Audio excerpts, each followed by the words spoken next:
ሰላም ውድ የቻናላችን ቤተሰቦች ንግስት ነኝ ከኤትዮ ድንቃድንቅ። በዚህ ቻናል አስደናቂ እውነታዎችን፣ አስገራሚ ክስተቶችን፣ ቴክኖሎጂ ነክና ለማመን የሚከብዱ እውነታዎችን በቪዲዮ መልኩ ክችና አድርገን እናቀርብላችኋለን። የዩቲዩብ ቻናሉን ሰብስክራይብ እንድታደርጉ እየጋበዝኩ ወደ ዛሬው ቪዲዮ አልፋለሁ። አንድ ህንፃ በተገነባበት ወቅት ስለ አንድ ሀገር ባህልና አኗኗር ብዙ ይናገራል። የተለመዱ ቅርጾች እድሳት ስለሚጠይቁ ጊዜ በህንፃው ውበት ላይ ተጽዕኖ ያሳድራል።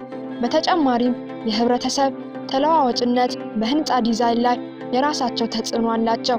በዛሬው ቪዲዮ በጣም አስገራሚ የሆኑ 5 ታዋቂ ህንፃዎችን እናስቃኛችኋለን።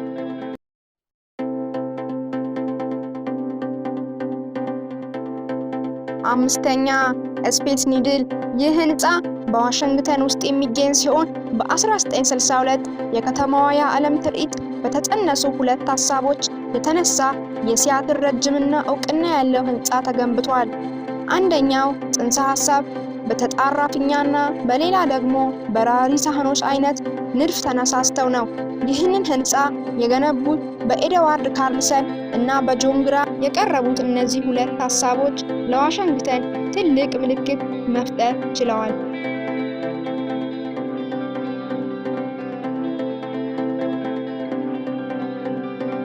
አራተኛ ሲኤን ታወር። ይህ መርፌ የሚመስል ህንፃ በካናዳ ቶሮንቶ መሃል ከተማ ውስጥ የሚገኝ ሲሆን 553 ሜትር ከፍታ ያለው ሲሆን በ1976 ሲገነባ ሲኤን ታወር በይፋ በዓለማችን ላይ ረጅሙ ህንፃ ነበር። ግንቡ ቀጥ ያለ መሆኑን ለማረጋገጥ የግንባታን ቡድን ግዙፍ የውሃ ቧንቧዎችን ተጠቅሟል።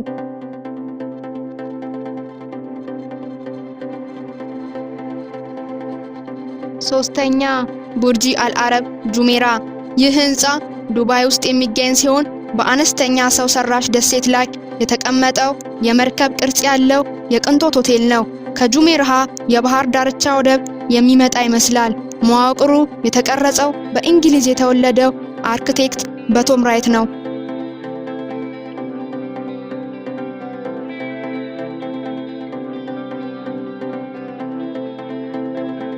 ሁለተኛ ካንቶን ታወር። ይህ ህንፃ ቻይና ውስጥ የሚገኝ ሲሆን 604 ሜትር ከፍታ አለው። ይህ የሚለካው ከመሬት አንስቶ እስከ ህንፃው አንቴና ጫፍ ነው። የግንቡ ጣሪያ ከፍታው 454 ሜትር ነው። ካንቶን ታወር ለመጀመሪያ ጊዜ በ2010 ሲጀመር 610 ሜትር ቁመት ነበረው። ከዚያ በኋላ ብዙም ሳይቆይ ባለስልጣኖቹ ህንፃው በአቅራቢያው በሚገኝ የአየር መንገድ ደህንነት ላይ ተጽዕኖ ሊያሳድር እንደሚችል በመግለጽ ገንቢው የህንፃውን ቁመት እንዲቀንስ አዘዙ።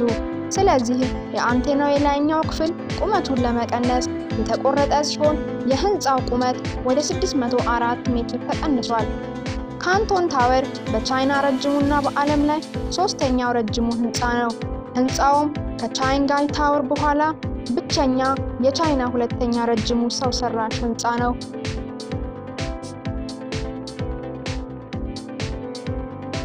አንደኛ ቡርጂ ካሊፍ። ይህ ህንፃ ዱባይ የሚገኝ ሲሆን 828 ሜትር ከፍታ አለው። ቡርጂ ካሊፍ በአሁኑ ጊዜ በዓለማችን ላይ ረጅሙ ህንፃ ነው። ንድፍ አውጪዎቹ በስኪድሞር ኦዊንጋና ሜሪል ዲዛይን የተሰሩ ከእስልምና ስነ ህንፃ በተለይም ከታላቁ የሰመርና መስጊድ መነሳሳትን አግኝተው ነው።